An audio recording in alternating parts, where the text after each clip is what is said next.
another topic that is like very sensitive, but it's not talked about as much, is casual relationships that exist in this nice age group that we're in.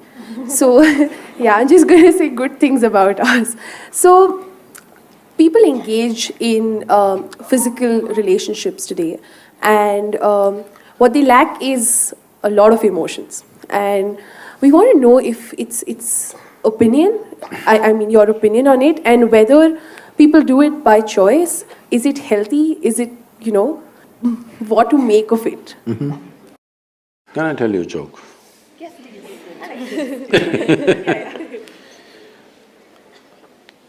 There was one Mrs. Bhatia. No Bhatias? I could change the name. There was one Mrs. Bhatia who was having her 50th wedding anniversary. They had a wedding anniversary, and the next day she filed for divorce.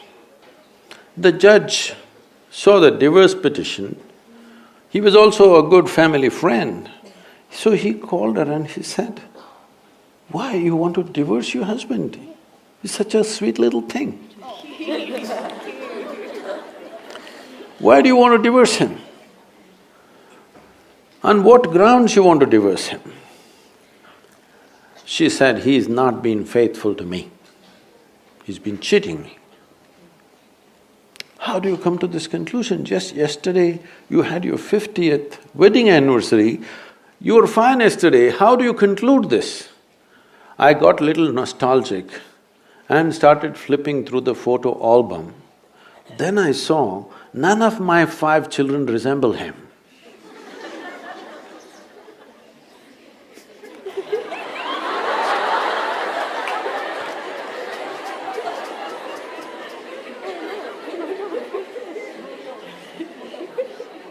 So, right now, do you remember how your great-great-great-great-grandmother 10 generations ago looked like? You don't. But her nose is sitting on your face right now. Your body remembers, yes or no? Yes. Your body remembers even the skin tone of your forefathers 1,000,000 years ago, it still remembers, not forgotten. So what you're calling as my body is an enormous amount of memory, isn't it?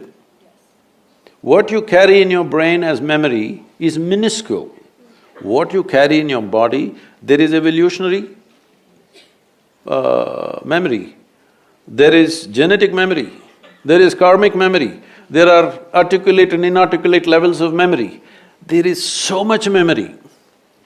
You think you know how to walk right now, please understand, only because your body has built up that memory. If your body forgets, you won't be able to walk. So, the amount of memory for every simple thing that you do, you know what to eat, what not to eat, how to eat, you must put it in your mouth, not in your ears.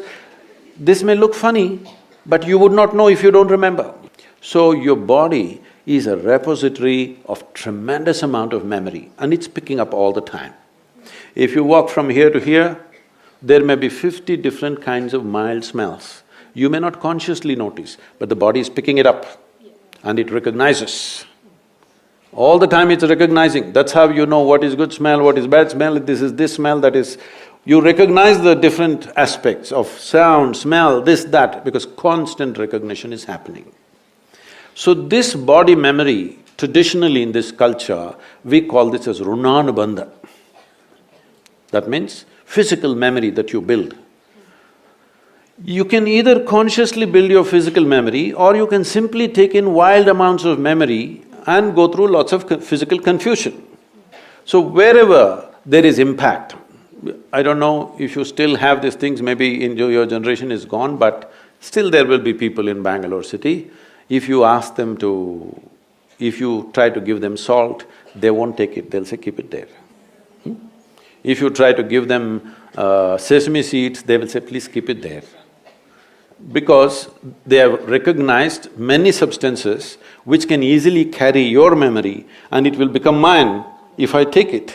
So I don't want to take in memory. This is the reason why generally in this culture, touching each other, shaking hands, these things are avoided. We touch our own two hands and do namaskaram because we don't want to go on picking up memory. Because if I as much as touch this memory, it remembers. You try this with 4 of your friends, you touch their hands. Don't try to consciously remember, every day touch their hands, forget about it. Tomorrow, if that person comes and touches you, you know it's this hand, isn't it? So the body remembers, it's not the mind. The physical body remembers, this is called as runanubandha. When there is a sexual interaction or there is any kind of intimacy which involves thought, emotion and body, the amount of memory that is left in your system is very big. It is from this context they said you must keep this as simple as possible. There are other aspects where in certain tantric process and all they're involving, they are preparing themselves for years to distance themselves from the body in such a way that the body doesn't pick up anything from anywhere. This is being done like a sadhana, not as sexual promiscuity. So, the question is not of morality, the question is of what is it that you want to do with yourself in your life.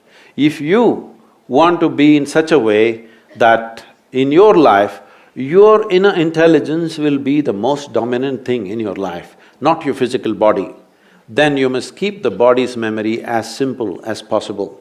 This is why simple types of food, people go into very simple kind of food, not complicated. Even now, I eat 1 meal a day and I eat only 1 item in the meal.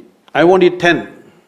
I may eat all of those things another day, but today I'll eat only 1 item because it makes a huge… Just experiment and see, don't go by what I'm saying. Just experiment and see, especially when your examination time comes, eat simple food and see what a difference it makes for your intelligence, how it functions, how alert you are, everything. So, what is it that you're trying to build yourself to? Do you want to build yourself to be a sexual supernova? Or… No, I'm saying some people may have that intention, that's up to them. But what is it that you want to do with your life is something that you must decide. If you have decided that, it's very, very important that you don't unconsciously pick up enormous amount of memory because this will lead to… Later on you will see, it'll become very difficult to remain peaceful and joyful in your life, no matter what good things may be happening, simply because there is confusing memories in the system. When something else of similar nature comes, the body goes into a turmoil of confusion. It may not translate into your mind, just physically it will go on. So, it's a choice that one has to make. It's not a question of morality, it is a question of living sensibly.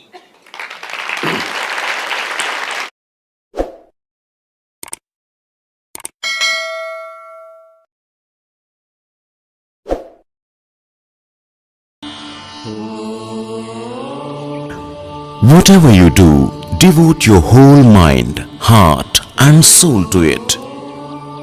Be it cleaning a utensil, making your study, doing your job or worshipping God, give your everything.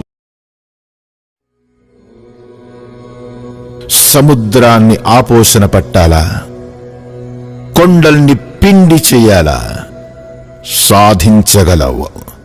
అనుకున్నదల్లా సాధించగలవు. పట్టుదల సంకల్ప శక్తి నీ సొంతమవు.